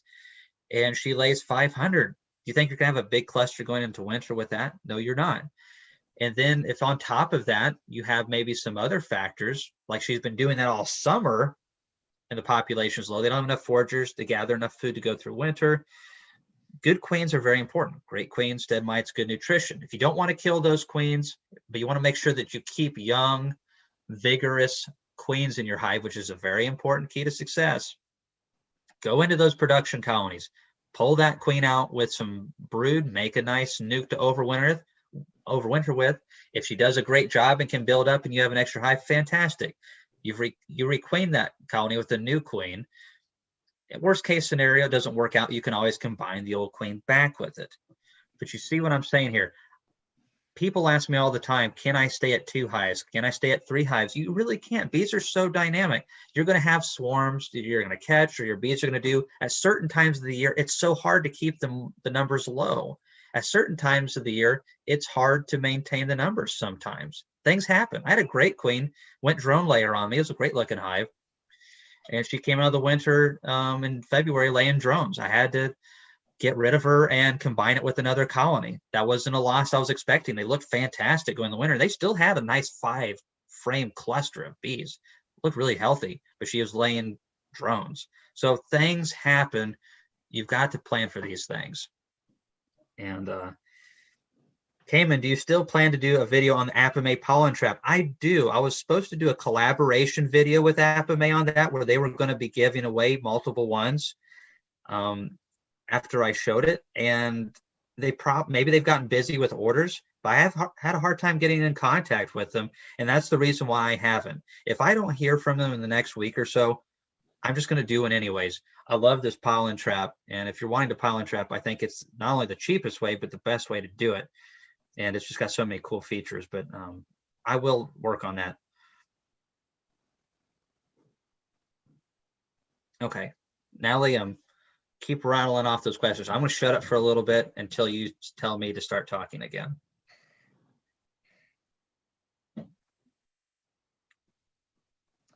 What does a typical day look like in the spring, summer, and fall? All right, here we go again. Spring. We're just like, thankfully the days are longer, right? You have more daylight, but It's changed a lot the last year or so because now we have the YouTube videos to think of, and they take a significant amount of our time, especially if they're going to be halfway decent. We have to plan them out. Sometimes we do some that we just throw together and it works out. Certain times of the year it's easy. In spring, there's a lot of stuff like that to talk about. But there's a lot of things, if it's going to be really good, that it needs to be a lot of thought process. So that changes things. We try not to spend too much time on YouTube videos, but it gets in the way a lot of times of what we were doing before. So we're trying to find the balancing act, and we're actually starting. These are YouTube days, and these are beekeeping days. So, in springtime, which it's awesome. Like right now, I'm dropping patties. I'm identifying colonies when I'm picking up the doubles, if they are doubles. I'm checking the weights, and I don't want to see any significantly good sized colony. If it's got at least 6 frames of bees, 5, if it's in a deep box, got 6 frames cluster or bigger, they better have at least 3 deeps worth of honey, or they need to be fed sugar syrup. And the best way to do that this time of the year is to invert a jar or invert a bucket. You can use frame feeders if it's a warm day, but it's better to have it on top of the cluster so they can get around that and warm it up, and it helps them take it in better. In the springtime, like right now, we're prepping bee yards. We're identifying colonies that aren't going to make honey production in our honey production yards, and we're going to yank them out. We'll use them for making mating nukes. We'll break them apart, and then we'll replace those with colonies from, like, my home yard is not a good honey yard. So the big champs that we have here, we're going to use to plug into our better locations and make sure that we have good honey colonies there. In summer, it's the worst time of the year. I hate beekeeping in summer, mostly. It's stinking hot. The bees are a little bit more ill-tempered. It's not too awful bad, but it's the hardest time of the year. Nutritionally, they're stressed a little bit more. The big colonies with lots of spring resources do good, but the splits, we need more and more. I like to take those splits to a different yard, get them away from the pressure of those big colonies. If they're going to be robbed, it's going to be by colonies of similar size instead of having big double deeps picking on them. We feed them through summer, try to just build them up to strength and keep all of our colonies up to strength. We're requeening in June and July, any colonies that need a fresh queen, and we're making our splits, and we're just trying to maintain and keep them as large as we can forager force wise. So when those fall pollens come in and nectar, they have a big forager force.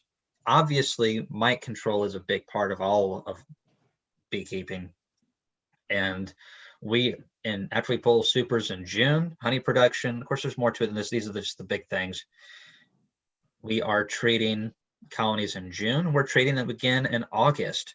We must have low mite counts going into September and October when all those winter bees are being created if we want to have big clusters. And right now, colonies that had those young queens or good queens and had low mite counts and had a good cluster, man, they're ripped, and we're going to have to start pulling brood from some of these colonies in the next week or two because they're just so strong. And we'll give them to worthy colonies that show signs of wanting to build well. So in wintertime, we say that we're going to take a break, and we never do, and hardly ever, and we do conferences instead. But that was a lot of fun, and it was worth it. What's another question? Okay.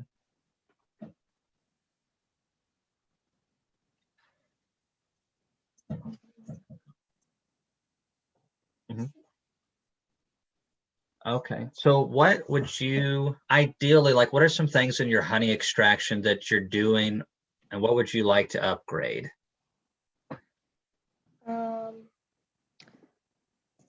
Well, our first extractor, I guess, was just a 2 frame, and you had to spin it. And we did that for a couple of years, and That's character building. And then how many frames can it hold? Then last year we got a new one that can hold 20 frames. Dated. It's from Dated. Oh, I didn't know you got that.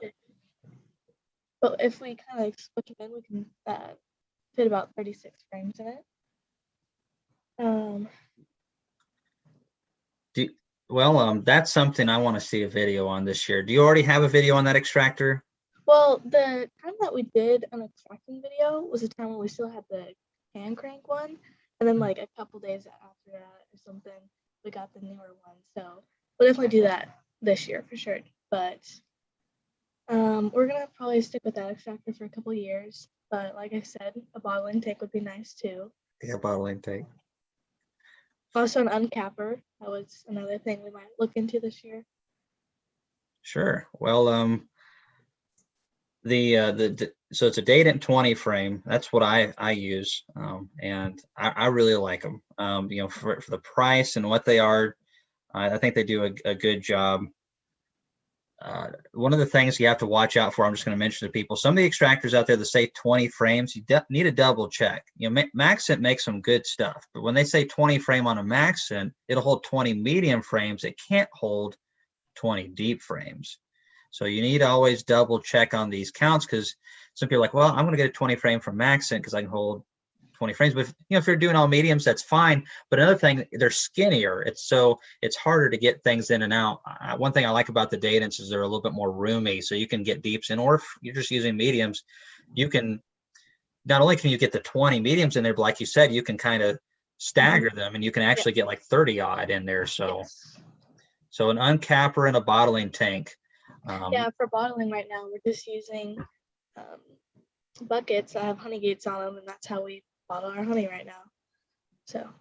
Oh, we know that feeling. It's character building. I mean, maybe, but maybe we can look into some bottling tanks, and hopefully the one I bought's good. I haven't even tried it yet. That one I had at the conference.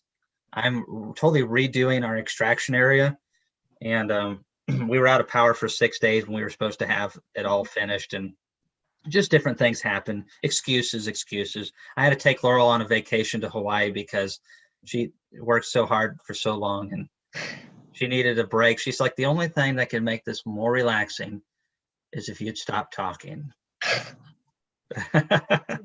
She did not say that. Maybe you thought about it once or twice. She's like, we're on vacation. Stop talking, bees. Anyway, so let's see. You got another question? I'm just going to look through some of these that people have.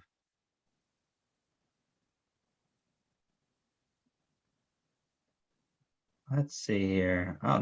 Nuts and bolts beekeeping. Hey, I like that.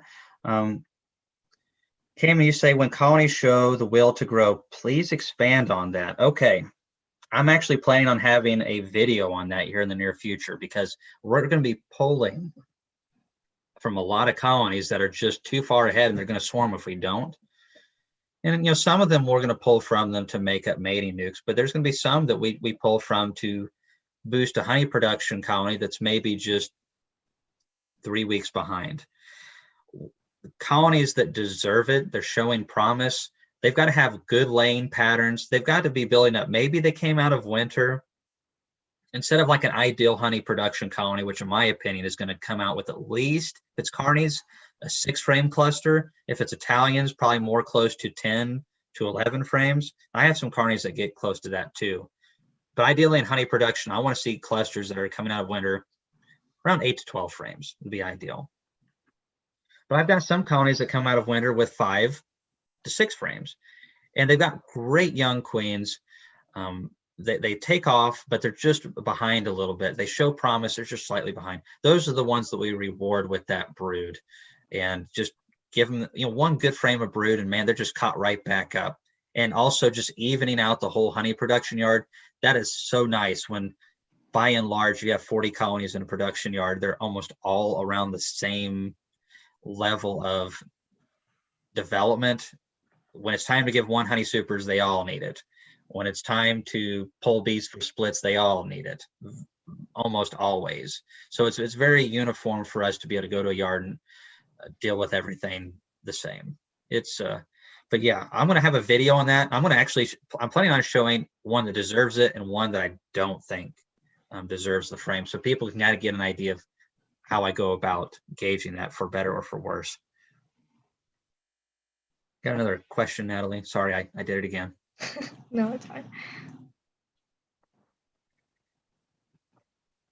let's see. So yeah, someone made up a good point to be or not to be. Remember to subscribe to Beekeeping Like a Girl's channel. I'd appreciate that if you did. I have done it myself, so I'm not gonna be a hypocrite about it or anything. Frederick Dunn, a lot of people have, and we like to see young people get into beekeeping, especially be actively engaged in it. So if you would like to do that, please do that. I'm looking forward to seeing her videos, that's for sure. So did you have something? Oh, did you have something or am I interrupting you again? No, keep going. Okay, keep going. See, I have permission, Laurel. She just gave it to me. Yeah, Jeremy mentions I've learned the hard way about poor queen performance and hive loss. I just need to master queen grafting. Kamon, you make it look so easy. Well, I have done grafting for over a decade. So practice, practice, practice. And start grafting before you're even ready to graft. Just you don't have to drop them into the JZBZs or whatever cells that you're going to use, but just pick them up. You can even use drone larvae at first or something that's bigger.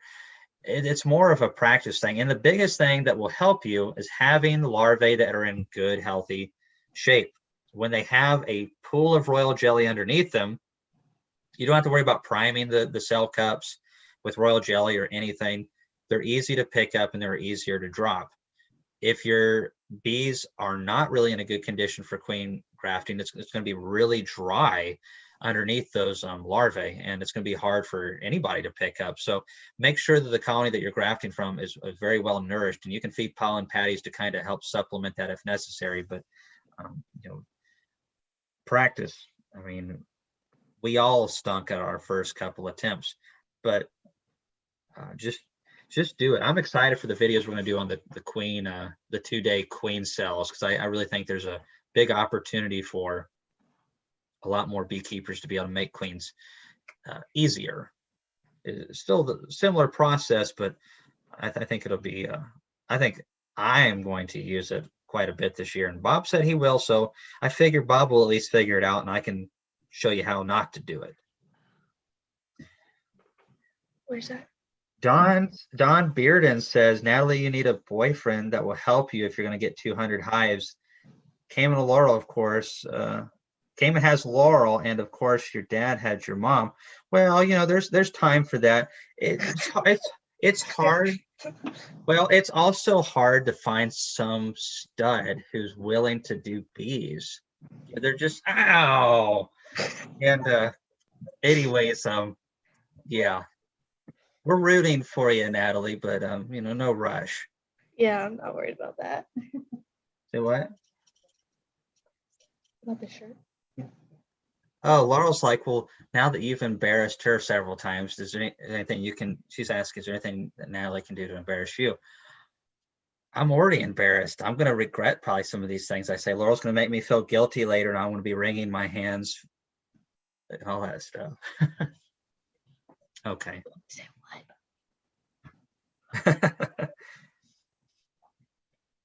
Did somebody ask? Next time we'll get you like one of those things you can stick in your ear. It'd be really cool. Hey, Larry, how's it going up there in Washington? Let's see. Brian Reese. Brian Reese says, why can't we donate? Okay, well, that's because Natalie is still working up to a certain level on YouTube where she can get that stuff.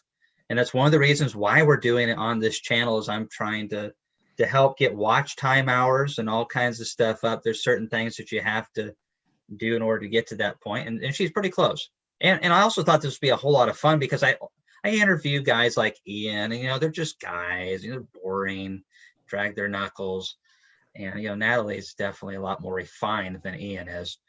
And anyways, so that's part of the reason why you can't donate. However, do you all have like a PayPal at Hitch Hive Honey or anything like that? Yes.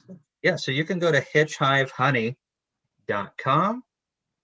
So, and if you'd like to donate to, sorry about the light and everything. Yeah, that's backwards. But anyways, it's just Hitch Hive Honey. We'll leave some links and all that stuff. If you would like to, I know that they would appreciate that very much. Awesome, Larry. I'm glad you're getting some warm weather out there. Send me some pictures sometime on my Facebook. If you don't do Facebook, then email or something. I know. Do you have any more questions for me, Natalie? Well, I do have one. It's a pretty big question, so get ready for this one. You ready? Oh yeah, I'm born ready. All right. Why do you wear blue work jeans and a white t-shirt? Clearly Laurel didn't give you any help. Oh man, that's just mean. Well, because that was kind of one. There's certain things when you get married, there are certain compromises that you make in marriage in order to stay married. White t-shirts is like my thing. I love those white t-shirts. They're so comfortable. If you wore them, you'd understand. The more you wear them, the better they feel. And then they just kind of like, about the time they become like home, they fall apart. It's really devastating. Um, anyways, Laurel also doesn't like me messing up my good clothes, and I am like a pro. It's like I feel like Pigpen off of Charlie Brown. I walk outside, and the dirt just and bee glue and stuff just clings to my new jeans and stuff. So that's kind of why. But you know, I'm a beekeeper. Fashion is not my forte. I'll leave all that stuff. You can totally do that in your videos. That's not me. Laurel didn't get to dress me tonight. That's why I don't look as nice. Sorry. It's literally the exact same thing my dad wears. Well, men, we have more important things to do, like hunting and fishing and football and bees and football and food and bees. Anyways, so yeah, I don't really think about it, honestly. Laurel at this point I think's given up. Yeah, Brian Reese, that'll totally work. Oh, big fans of Dirt Rooster. Yeah, Randy's a really nice guy. I didn't hardly know who he was a while back. I'd seen him on YouTube, but cutouts is one of the things that I don't enjoy. And also, I'm not very good at it. I don't have the tools for it or the experience. And I don't want to be cutting into people's homes. And I have done a few, just enough to be dangerous. But Randy handles it like a champ. It's really enjoyable to watch him. And he's a lot of fun in person. A lot of fun. So he's actually going to be, I'm going to be seeing him in the future. I'm going to have some conference updates, not only the one I'm doing, but another conference. I can't give you all the details yet, but there's going to be more available. So maybe if those of you who can't come to the one in January 7th and 8th, where I'm going to have a lot of people there that are really great speakers, and Randy and Frederick Dunn, hopefully they're both going to be there. So far sounds like they are. There's also going to be other opportunities as well. So just always keep an eye out for that. Need email address for PayPal, Hitch Hive Honey. All right, so Don will probably get a hold of that. Kamon, how many subs do you have to have in YouTube for donations to work? You have to have 1,000, which Natalie has. But you have to have so many watch time hours, and that really is the trick. It takes a lot of watching to get the hours up to the threshold. Anyways, I mean, this chat is partially doing that. I thought, it'd be fun to do it here and just shake things up. I haven't had anybody to talk to in a while, bees wise, and also it's interesting to get into a conversation with younger beekeepers. I still feel as myself as a young beekeeper. So this actually the worst part of this is I'm kind of accepting the fact that I'm old beekeeper now, and it's cool though. I mean, my Papa Jim said you're either getting old or you're dead. So those are your options, kid. And he was right. So I guess I'm happy with getting old. Hey, Kamon Alley, can you say hi to Flat Road Bee Farm in Miami? Hi, Flat Road Bee Farm. We watch your videos. Love you guys. So, hello down there in Miami. I'm telling you what, it's kind of rude of them to tell us that they're from Miami. They're probably getting beach weather down there. And Yes. we're having to bundle up. Man, Yeah, maybe we they are should. 70s right now. So, I mean, Are you 70s? yeah, we are right now. I was wearing like a thermal shirt today. Um, well, okay, Laurel was like, well, I was wearing short sleeves. Well, Laurel's tougher than I am. So there. Uh, Anyways, it's supposed to be warmer tomorrow. So probably what you all are experiencing is working its way from Missouri to us. Yeah, Yeah. send those warm rays of sunshine this way. So John Renfro says, okay, so Kamon, do you have any hot hives that you have to suit up to work them? Absolutely. And there's times of the year when the bees are more ill. Let me tell you, when you're pulling honey supers off in a dearth period, it doesn't matter that you have super gentle bees. They still are more ill. You're messing around with the colonies. It's not that you get tore up, but you do have a much higher chance of getting stung. And if you're going through BR to 40 colonies and you're doing multiple ones a day, there's a good chance that you're going to get stung quite a bit more. And a lot of times when we're handling those boxes, I mean, they're heavy, full of honey. You're going to pinch one. I wear gloves on those days. Um, I'm not one of those hardcore crazy people that don't see gloves and bee suits as tools. And that's what they are. There are times when I am very friendly with my bee suit and love it very much. And so it just depends on the day. There are some hives though that will have the queens come back, and they're just vicious little boogers. They've went out and mated with some drones that we didn't want them to, from maybe some wild tree bees or some folks that bought some bees from Texas or something that sent up some Africanized genetics or whatever. I don't know. I'd say yearly, out of the colonies that we have, the few hundred we have, I'm going to probably run into 6 to 10 colonies that are like that a year. And we hunt those queens down and they disappear and they get usurped,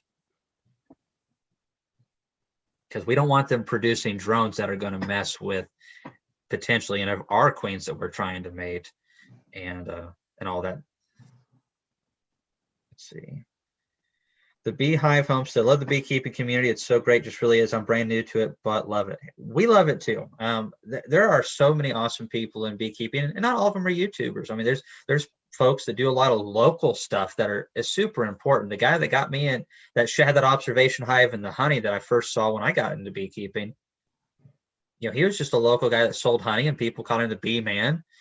And he got me started. Who knows? He might have gotten 10 or 15 other people started for all I know. So the beekeeping community is important from top to bottom, from hobby level to commercial. And I really believe that we've all got to work together if we want to overcome these big challenges like Varroa and any new pests and problems that we may have. Kamon, you're just a kid to some of us. Yeah, I know. My dad was here today, and I'm just like, Dad, I've got kids, I've got a house. You still treat me like I'm your kid. He's like, well, you still are my kid. And it doesn't matter if you're 60 years old, I'm still going to treat you like my kid. So I'm like, all right. I just kind of accepted it. But I kind of knew that. I watched my Papa Jim in his late 60s get treated that way by a husband and wife that were in their 90s. And they're like, little Jimmy, come on over here. And they made him sit between the two of them at church. I had a hard time holding it in. It was hilarious. But I'd never seen my grandpa get treated like a kid. And they're like, come on, Jimmy, over here. You can sit between us.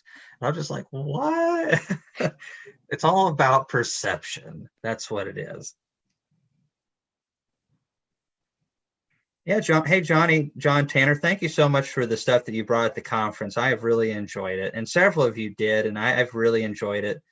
Thank you all so much. Imagine Mr. Ed doing a live chat with Natalie. That would be a ball of wax. A good one. Another bee pun. Natalie, you got another question or anything you'd like to chime in on some stuff? No. Well, it really has. Laurel's like, it's been 2 hours, right? And I'm like, no way. So again, this is all the perception stuff right here. To me, this has been a nice 45-minute conversation. We've got to talk bees. What could be better? Um, I love this kind of thing, but you can't tell. Quit treating me like I'm a bee nerd. Even if that is the case, you can at least let me down easy over here. Laurel's brutal. If you all knew what Laurel was doing to me, you maybe feel sorry for me just a little bit. Probably not. Anyways, we're probably going to go ahead and start winding this down. Again, I'm going to just recap a few things really quick. Oxalic acid is not yet legal to use with honey supers. The EPA has made it legal on their end. There still is a couple of hoops and hurdles, so we'll keep you up to date on that and let you know if that becomes an option. There's also some rumors going around of a product that could be made available that's oxalic acid based. I don't know this for a fact. This could be strictly rumor, but it does seem odd that I heard them around the same time that the EPA all of a sudden said they're making some stuff legal with oxalic acid. So maybe there is something going on there. Hopefully, if it is, it's a good product. The test yard, we're fixing to start it. I've got the location. It's going to be at an airport. It's going to be really cool, I think, having it there. And there's just a lot of exciting things to come. I really appreciate you all coming over to Natalie's channel, spending this time with us. It means a lot to me. I know it means a lot to Natalie. And just, you know, none of all this experimental yard and all of the things that are just starting to really take off would be possible with just myself or just with Natalie. It really is a team effort. I consider us like a hive. I'm not going to try to get this too deep, but at the same time, that would make me a drone, and that's probably about right. So Natalie, you can be a queen if you want to. So that would be good. Anyways, you got anything to say, Natalie? Congrats on 30,000. Oh, well, congrats on 1,000. I mean, I remember when we hit 1,000, it was a big deal. And you're up about 1.3 now, so it won't be long. You'll be hitting that 2,000 mark, make a couple more queen rearing videos, and it'll totally happen. But thanks for taking this time, everybody, for coming on. Watch out for the video I'm going to be releasing, making fun of the dirt rooster at the end, talking about conferences and also talking about cool bee tools and all kinds of stuff. So, Natalie, you want to sign us off?